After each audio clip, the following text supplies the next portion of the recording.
Olá, bom dia! Seja bem-vindo ao A Notícia de Frente desta segunda-feira, hoje dia 6 de julho de 2020. Estamos no ar, chega junto com a gente, chega junto mantendo 1,5 metro de distância, viu, gente? Deixa eu dar bom dia ao Lúcio Sorge. Bom dia, Lúcio. Bom dia, Nayara. Bom dia, Paulo. E bom dia a você que nos honra com a sua companhia. Oi, Paulo. Bom dia. Oi, Nayara. Bom dia, flor do dia. E bom dia a você, Lúcio. E bom dia a você que nos assiste também, que tenhamos aí uma semana saudável, produtiva e abençoada por Deus. É o que a gente deseja, né? Tudo que a gente deseja. Por isso que eu quero começar a Notícia de Frente de hoje falando de notícia boa, principalmente para as mulheres. Vamos aqui no GD, no portal Gazeta Digital, olha só, depois de cobrança dura, inclusive, cobrança no programa Opinião, não é isso, Paulo? Cobrança dura da primeira-dama Virgínia Mendes, a Secretaria de Segurança Pública marca a inauguração da Delegacia da Mulher. Após ser alvo de críticas públicas da primeira-dama Virgínia Mendes, o secretário de Estado de Segurança Pública, o Alexandre Bustamante, marcou a inauguração da Delegacia da Mulher 24 horas. A inauguração será em agosto e a implantação é a principal bandeira da esposa do governador Mauro Mendes. Essa primeira resposta, a primeira entrevista foi dada aí no Cadeia Neles, quando ele falou que está marcada para o dia 7 de agosto a delegacia 24 horas da mulher. Demorou, mas chegou, né? Precisou aí de um... É que nem mulher de bandido. De uma cutucada. Tem que bater um pouquinho para dar uma... Diz o dito popular, eu não estou afirmando isso. Aqui. Eu não concordo com isso, né? Mas só para usar o ditado aqui. Mas olha só, de fato, a dona Virgínia deu uma cutucada, sonora cutucada aí, não é? Para não dizer que foi uma crítica forte em público e acabou surtindo efeito, porque afinal de contas, já não era sem tempo também, vamos ser sinceros aqui, não é? Porque... Já imaginou? Fim de semana onde, ainda mais com essa aglomeração, as pessoas todas em casa, marido toma umas. Se quando já está trabalhando normal, já tem aquelas rusgas, imagina o cara enfurnado em casa, onde as diferenças aparecem e acaba dando um andigalo e batendo na mulher. E aí agora a Delegacia da Mulher 24 horas, ela vem justamente para servir de principal ferramenta aí para você que eventualmente possa ser vítima de violência. E Lúcio, tem uma estatística, inclusive da OAB, de que aumentou em 50% o número de violência contra a mulher durante esta pandemia. E a Delegacia da Mulher antes, ela era junto com a Delegacia do Idoso, olha só, e teve o desmembramento e agora mais uma conquista que ela passa a funcionar 24 horas e que tenham ali, claro, a gente sabe de toda a capacidade dos funcionários, mas existia uma denúncia antiga de que faltava uma humanização, faltava às vezes um trato por parte dos funcionários com as mulheres que chegavam lá. Pois é, nesse caso aí da Delegacia da Mulher, né, que decidiram resolver o problema depois que a primeira-dama foi lá e deu um puxão de orelha. Não é isso? Então, eu até quero aproveitar esse exemplo aí da Delegacia da Mulher e até fazer uma sugestão, não é? Que a primeira-dama Virgínia Mendes, que não ocupa nenhum cargo no governo, passe a exercer mais essa função, especialmente na área social do governo. Vou dar a primeira sugestão aqui, né? A primeira sugestão é a seguinte: muita gente perdeu o emprego, tem gente com dificuldades de sobreviver e, por enquanto,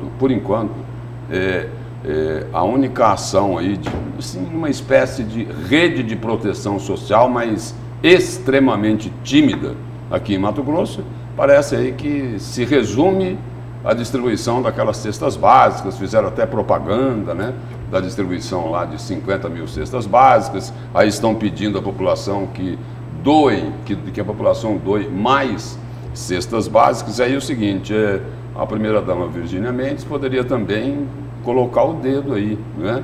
E de repente questionar o próprio governo, as secretarias que teriam competência nessa área, se o governo vai tomar mais alguma atitude aí, nesse sentido aí de proteção social para aquelas pessoas que estão necessitando de ajuda. Pois é. Fica a sugestão aqui. Boa sugestão. Lúcio. Tem aliás, a propósito disso ainda, a primeira-dama, junto com a Secretaria de Assistência Social, de Trabalho do governo, tem uma conta do Banco do Brasil, não lembro de cabeça, mas se você procurar lá o site da Secretaria de Assistência Social, você vai achar. Por que eles criaram essa conta do Banco do Brasil? É para justamente incentivar e abrir um canal para que as pessoas, empresários, enfim, que queiram doar em quantias, não é, possam depositar, sejam essas quantias quais forem.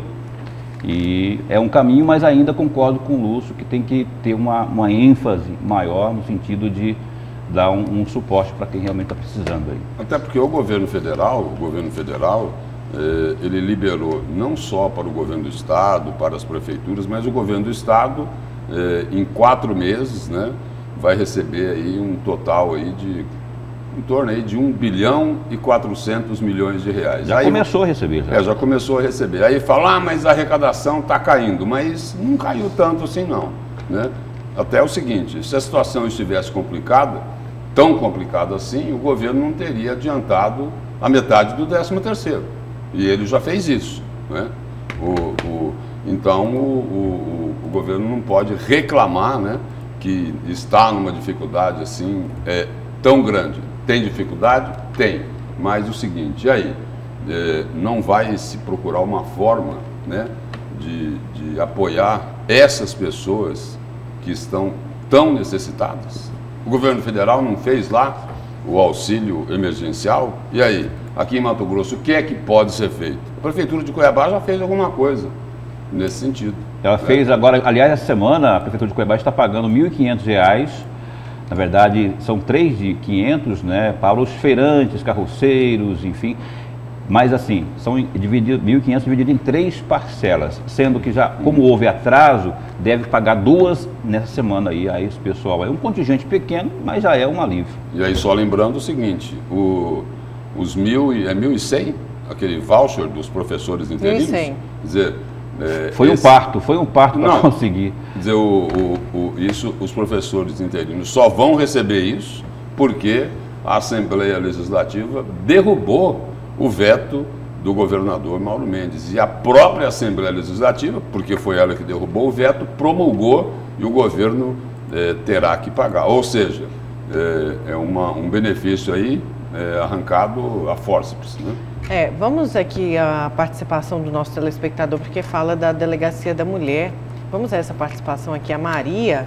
Olha só, bom dia, que tomara que funcione desta vez, pois já tínhamos uma Delegacia da Mulher e não funcionava, pois as mulheres que tinham que levar as intimações. Olha só, Maria, obrigada. Vai funcionar, se Deus quiser. Daqui a pouco a gente vai a mais participações, porque agora a gente fala dos casos de coronavírus aqui em Mato Grosso, viu? Atualização dos últimos casos. O que mais chama atenção é o número de UTIs. Aliás, só tem 7 leitos de UTIs disponíveis em Mato Grosso. Tinha até ontem, né? No estado inteiro. Na verdade, isso é muito rotativo. O balanço das últimas 24 horas e sai no fim da tarde, geralmente, né? Saiu no fim da tarde de ontem, então isso muda muito. Vamos com o Bruno Pinheiro, porque ele vai trazer mais detalhes para a gente. Também vai falar aí que mais deputados testaram positivo para o coronavírus. Bruno, bom dia.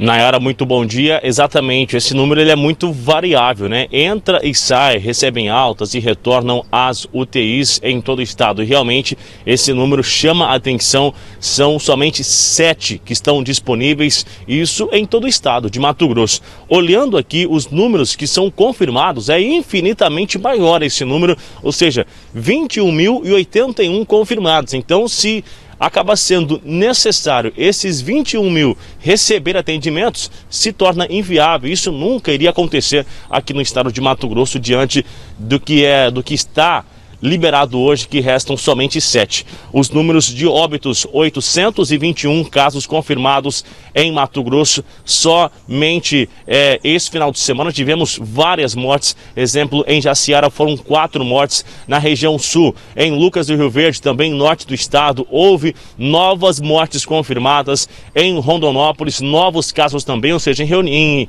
regiões diferentes ocorreram óbitos neste final de semana, atingindo hoje 821 óbitos confirmados. Mais de 720 continuam internados aí em vários hospitais, hospitais regionais, hospitais do município também. E a gente encerra com esse número de recuperados, Nayara, que é mais de 8.500 recuperados, só que esse número de que estão confirmados vem aumentando, que são 21.081 confirmados, e essa ocupação de 97% de leitos de UTIs, que isso significa somente 7 que estão disponíveis. Em relação à Assembleia Legislativa de Mato Grosso, novos deputados foram diagnosticados com a Covid-19. Inclusive, mais um deputado que estava internado acabou aumentando, sendo avançado com o novo coronavírus e recebe atendimento fora do estado de Mato Grosso, que é outro caso que gera vários comentários quando se fala de homens que estão diante, acompanhando, que é um executivo, um deputado que recebe atendimento fora do estado, gera uma série de comentários. E neste final de semana, o então deputado Wilson Santos se envolveu em uma outra situação. Logo no início do novo coronavírus, ele divulgou uma receita, entre aspas, uma receita de que se tomasse água de 15 em 15 minutos, isso seria muito bom e eliminaria o novo coronavírus. Isso repercutiu muito negativo nas redes sociais, essa automedicação natural de Wilson Santos. Ontem, nas redes sociais, novamente, dentro do seu veículo, ele divulgou um vídeo confirmando que ele havia feito o exame e havia sido diagnosticado com a Covid-19. E disse que já estava melhor e queria realizar atividade física, dar uma corridinha no final do seu expediente, no final do dia, ontem. Só que isso, se ele esperava uma repercussão legal, não foi muito bem. Vamos ver esse vídeo de ontem. Roda pra gente. Testei positivo para o Covid-19, estou sendo assistido pelo Dr. Carretone, aliás, é um anjo. Fiz os exames ontem à noite, todos. Estou com meu pulmão 4, 5% já inflamado, mas Carretone já entrou com uma medicação pesada, anticoagulante, coquetel e também injeção de antibiótico pesadíssima. Então eu já me senti melhor, estou aqui, daqui a pouquinho, no final da tarde, vou dar uma corridinha. Quero comunicar a todos vocês, se cuidem, tá bom? O Covid tá solto, bugrada. Se cuidem.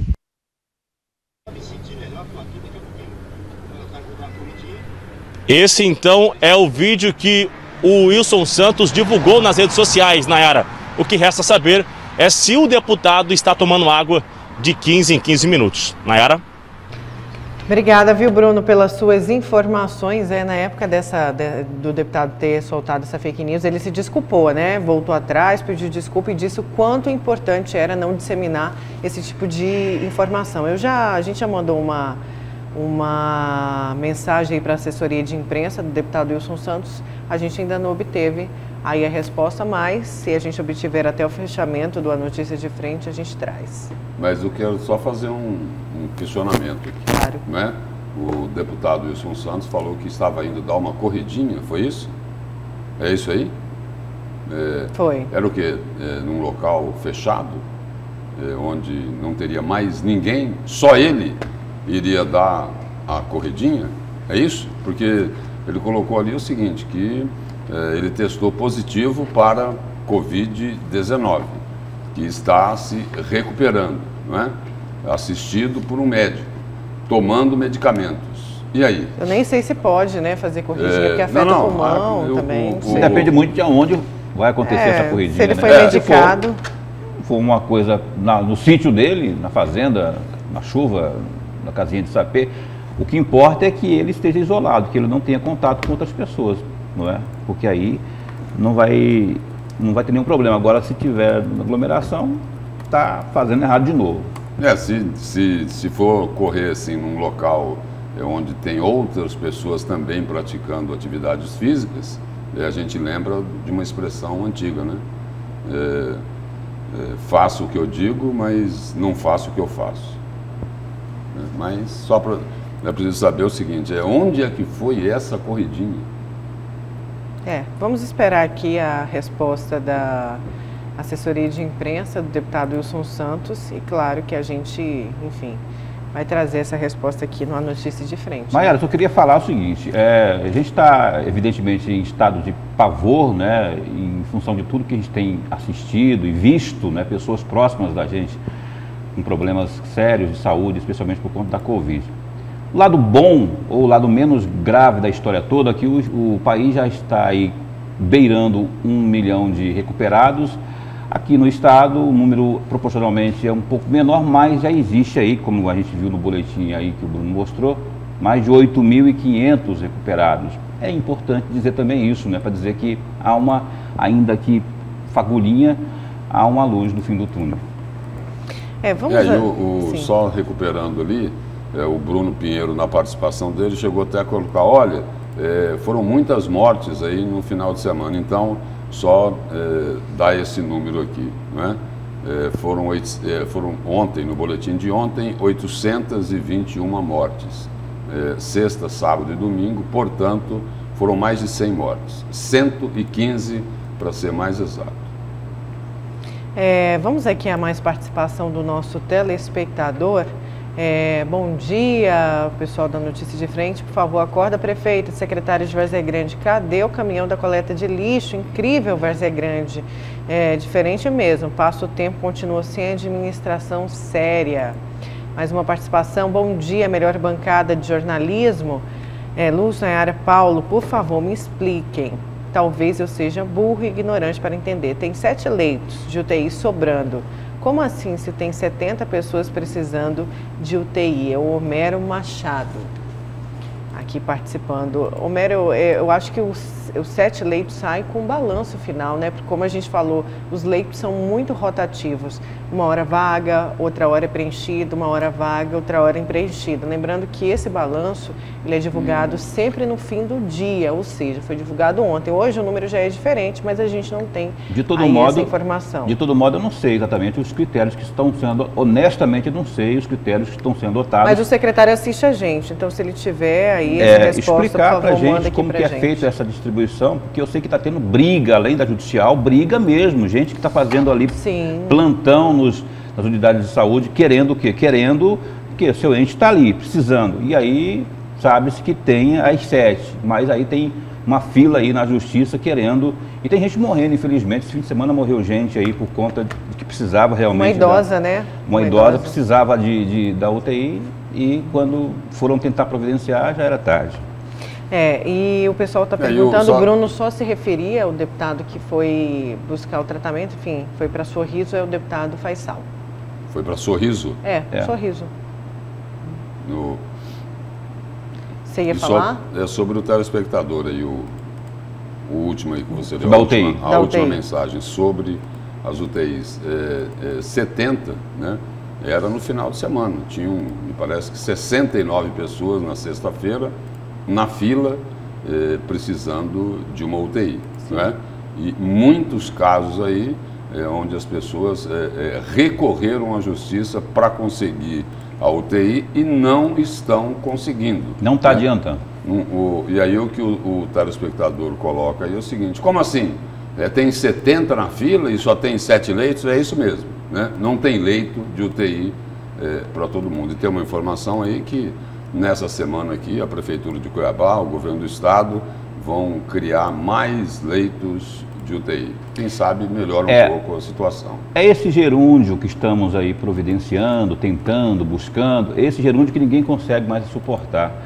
O prefeito fala uma coisa que, era para ser semana passada para entrar em atividade 20 novas UTIs. Não entraram por conta do Poder Público Municipal. Do Estado agora deve-se tomar as providências a partir dessa semana, quer dizer, vamos ter que esperar mais uma semana, não tem mais tempo, gente. Aí que eu boto o dedo na ferida dizendo o seguinte, houve falta de planejamento, subestimaram lá atrás, hospital de campanha, aliás, o hospital lá de Vargem Grande, metropolitano lá, foi uma grande conquista por ser permanente, foi. Eu também, particularmente, achei que fosse suficiente, poxa, não é possível que vai ocupar tanta UTI assim. Mas está aí o vírus dizendo que não, que realmente o negócio é mais sério do que imaginamos. Faltou planejamento da Prefeitura e também do Governo do Estado. Olha, e mesmo a Defensoria Pública, habituada a lidar com a falta de UTIs aqui no Estado, tem enfrentado maior dificuldade para atender a população neste momento. Isso porque as vagas realmente não existem. Na última semana, segundo o boletim da Secretaria, faltava aí leitos, 14, e agora o mais atualizado, 7. Vamos conferir na reportagem do Luiz Vieira. Por conta do avanço da Covid-19, a ocupação nos leitos de UTIs em Mato Grosso já ultrapassou os 90%, não só na rede pública, como também na rede privada de saúde. E a cada dia que este número cresce, aumenta também a demanda da Defensoria Pública, que tenta conseguir, por meios judiciais, a internação a quem precisa. O problema é que há divergência entre os números coletados com a Secretaria de Saúde. Enquanto consta que há 14 vagas disponíveis, há quase 100 pessoas aguardando na fila, sem conseguir a internação. É importante pontuar que a Defensoria não pode parar e nunca parou durante a pandemia. No tocante às vagas de UTI, na realidade houve um aumento considerável, como é público e notório. Entretanto, a Defensoria acredita que a fila também se deva por conta da falta de ações estratégicas, principalmente o diálogo entre a esfera federal, estadual e municipal. Isso tem levado não só ao colapso, mas essa divergência ou falta de informações quanto aos leitos em municípios do interior e as vagas disponibilizadas, informadas pelo boletim. Para a Defensoria, falta transparência por parte do Estado nas informações sobre a disponibilidade de leitos, tanto aqui na região metropolitana de Cuiabá, quanto no interior e até em outros estados. Nós acreditamos, inclusive, que essas vagas do boletim que na central não estão disponibilizadas, por mais que o processo seja dinâmico, com entrada e saída a todo tempo em UTIs, é importante que seja mais transparente essa forma de disponibilização de leito, porque muitas vezes o boletim diz que há 10, 12, 15 e a fila só aumenta na central. Então é importante falar a mesma língua e que esse dinamismo no cálculo da vaga seja explicado, esmiuçado para todos nós. Vale dizer que a maior dificuldade da Defensoria não é propor a ação, não é obter a liminar. É a dificuldade da vaga e informação quanto à vaga. Se os leitos disponíveis não só em Cuiabá, em Mato Grosso, mas leitos do SUS, vagos em outros estados, é o que a Defensoria tem buscado em vários pedidos, sejam disponibilizados e sejam buscados pela Central de Regulação. O SUS é universal, embora descentralizado. O defensor esclarece que o órgão, assim como o Poder Executivo, também possui um grupo especializado em saúde e que um outro agravante é a subnotificação. Isso significa que o número divulgado de casos não reflete a realidade. A Defensoria Pública também, referente ao decreto 522 e 532, nós temos um GAEDIC Saúde, que é o Grupo de Ações Estratégicas da área de saúde. O que nós queremos é que seja feito o cálculo também com base na densidade demográfica de cada região, porque a notificação hoje de 50 casos ou mais para aplicação de medidas restritivas, ele não é o cálculo correto, porque não leva em conta a proporcionalidade de habitantes. Nós temos municípios com 1.000 e poucos habitantes e até com mais de 100 mil. No caso da capital, ultrapassa 500 mil. Segundo a Defensoria, sem esse cálculo com base na densidade demográfica, há distorções relativas ao risco real. E por isso, o órgão protocolou uma recomendação ao governo do estado, pedindo que leve em consideração o número de habitantes em cada município, para que assim as medidas restritivas aconteçam de forma justa e eficaz. A recomendação que nós encaminhamos ao governo do estado, à Secretaria Estadual de Saúde, diz respeito ao critério de aferimento do índice de risco dos municípios no estado de Mato Grosso.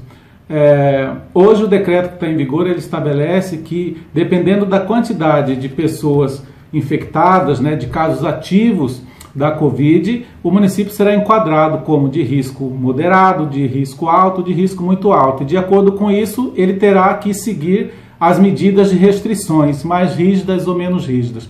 Da forma como foi estabelecido no decreto em vigor, não se leva em consideração a quantidade da população do município. A mesma quantidade de infectados irá definir se o município é de alto risco, de baixo risco, ainda que o município tenha uma população muito grande ou uma população menor. E isso faz com que haja distorções.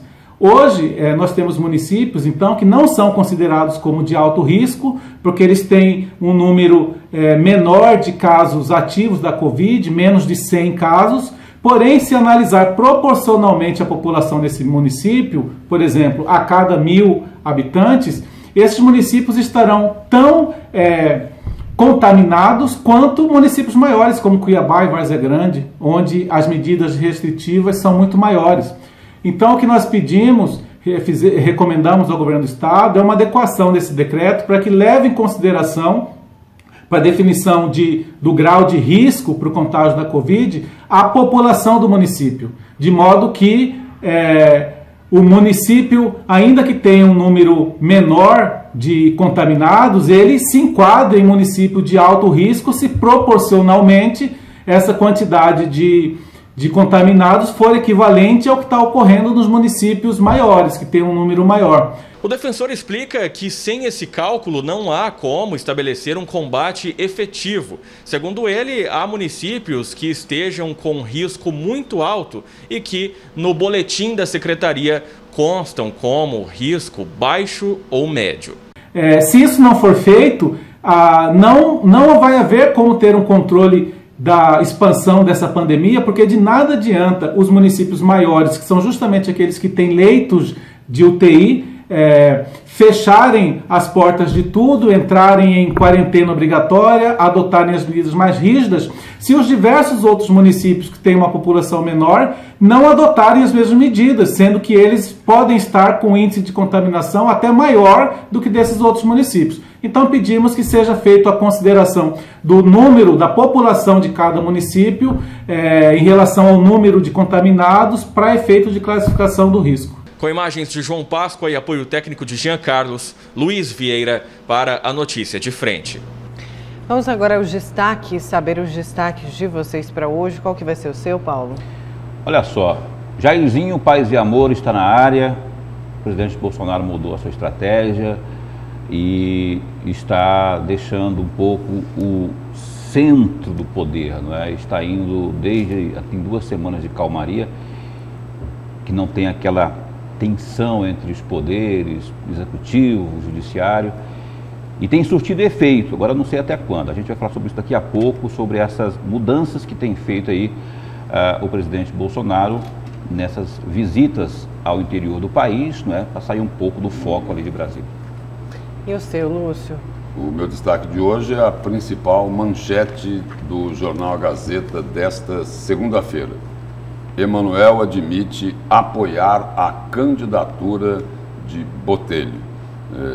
Na semana passada, o presidente da Assembleia, Eduardo Botelho, diz que seria candidato à Prefeitura de Cuiabá, pode ser candidato à Prefeitura de Cuiabá, se Emanuel Pinheiro desistir de tentar a reeleição. Aí o Emanuel comenta sobre isso, que ainda não decidiu, que o grupo dele não aceita outro nome que não seja o dele para ser candidato a prefeito de Cuiabá, mas diz o seguinte, que se na hipótese dele acabar não saindo a reeleição, levaria o nome de Eduardo Botelho para o grupo dele com toda a confiança dele. E aí a pergunta é a seguinte, como fica o governador Mauro Mendes nessa história? E aí? Emanuel Pinheiro e Mauro Mendes no mesmo palanque? E essa daí não sei não, viu, Lúcio? E aí? Eu sei, não funciona, não rola. Não rola, né, Água e óleo, não rola. Sol e lua. Essa é a pergunta, né? Esse é o... Vamos deixar para o destaque. Esse é o questionamento, não é? Tá, daqui a pouquinho então a gente vai com os destaques, com a sua participação e com mais informações aqui no A Notícia de Frente. A gente já volta.